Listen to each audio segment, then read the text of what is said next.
Hello everyone, it is cycle day 22 and I thought it was time for an update.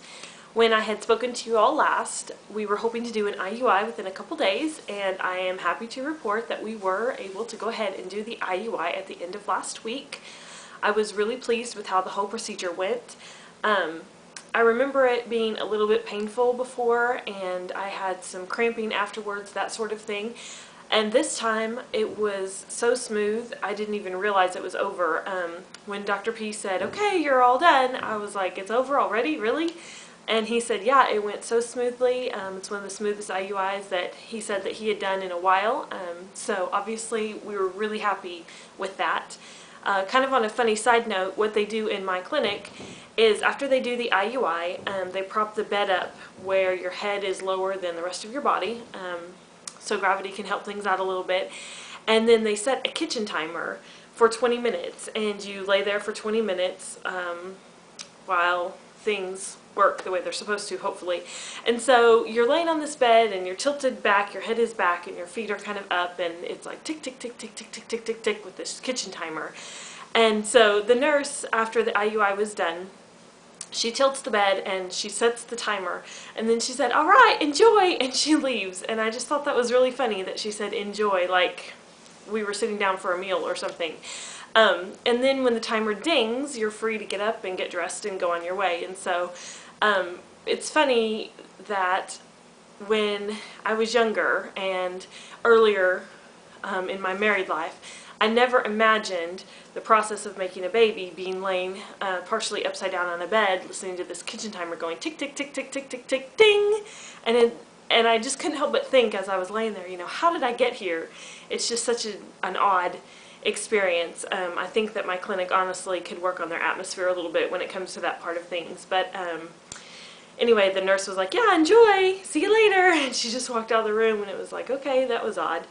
But I was really happy with, like I said, how the procedure went. It was pretty much pain-free, and I had some very, very mild cramping afterwards, but really nothing to speak of at all. So that was really great. The day that we had our IUI, we had told a few real close friends and family that we were having it that day. And one of the common questions for those that weren't real familiar with the fertility process was, now what, after it was over? And so the now what is, now we wait, and we wait, and we wait. It will be a full 2 weeks from the date of the IUI until we'll be able to find out if the cycle worked or not. And honestly, this is one of the harder parts of a fertility cycle, and a lot of people that have been through this can attest to the fact that the 2-week wait is a very difficult time, because you go from doing something every day and thinking about it every day and going to the doctor constantly and blood draws and injections to it just all stops, and then you just wait and you have to be patient. And of course, I have a tendency to think every time I feel a little nauseous or a little twinge, I'm like, oh, could it be, you know, am I pregnant? And so I really just have to put it out of my mind and not let myself go there, because I drive myself crazy thinking about every little feeling that I have, wondering if it could mean that I'm pregnant.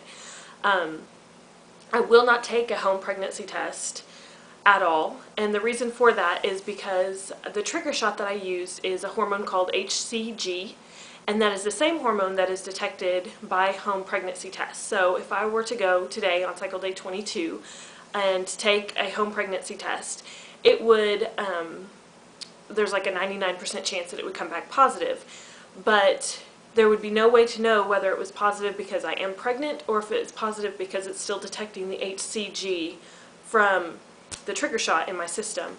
The very first cycle that I ever used a trigger shot, I was 13 days past IUI, and so I should have been in the clear zone for the HCG to be out of my body, and the pregnancy test should not have detected it.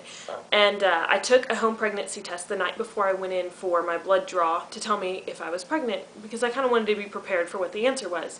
And the test came back a very, very faint positive. So I assumed that that meant I was pregnant, and I was really happy. Went in the next morning, had my blood drawn. The nurse called me within the hour and said, "We're sorry, but your beta is 0. You are not pregnant." And I was just shocked, and I said, "But I took a test last night and it said it was positive." And she said, "Well, it was still detecting the HCG in your body from the trigger shot, even though it had been 14 days. So to avoid all of that up and down emotional roller coaster, ever since then, I've never taken a home pregnancy test, except with the cycle where I got pregnant with Brianna. I did take the home pregnancy test after the nurse had called and said, your beta is, I think it was like 103 or something. Congratulations, you're pregnant. I then went out and bought pregnancy tests and took them because I so badly wanted to see a positive home pregnancy test. I'd never seen what a positive one looked like.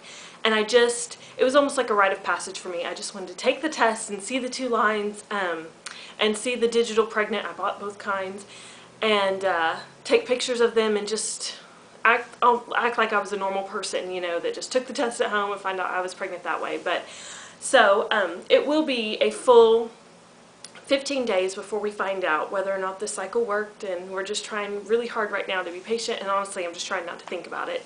I did go into my clinic this morning and have my blood drawn to see what, there's like a fly in here, sorry, to see what my progesterone was. They will be able to tell if I actually did ovulate after the trigger shot based on that number. So I'll find out this afternoon what that was, and also if the progesterone is too low, then they'll put me on supplements, which I was on progesterone supplements 1 cycle that ended up being unsuccessful, but with the cycle that I did end up being pregnant, I did not have to be on supplements. So I'm really hoping that I don't have to be on progesterone supplements because they are no fun. Anyway, overall I've been feeling really good, and a lot of the nausea that I was having when I was on the Follistim has gone away, so I'm thinking that that was a side effect of the Follistim. And I'm just anxious to find out if the cycle worked or not. Just a yes or a no, so we know how to move on. So anyway, I hope you all are having a great day, and I'm sure I will be updating you within a couple days of finding out if we have a positive or a negative. It won't be the day of, because whichever the answer is, I think that Chris and I will need some time to ourselves to let it soak in. So, but I will definitely let you all know which way it goes, and just thank you for being along with me on this journey.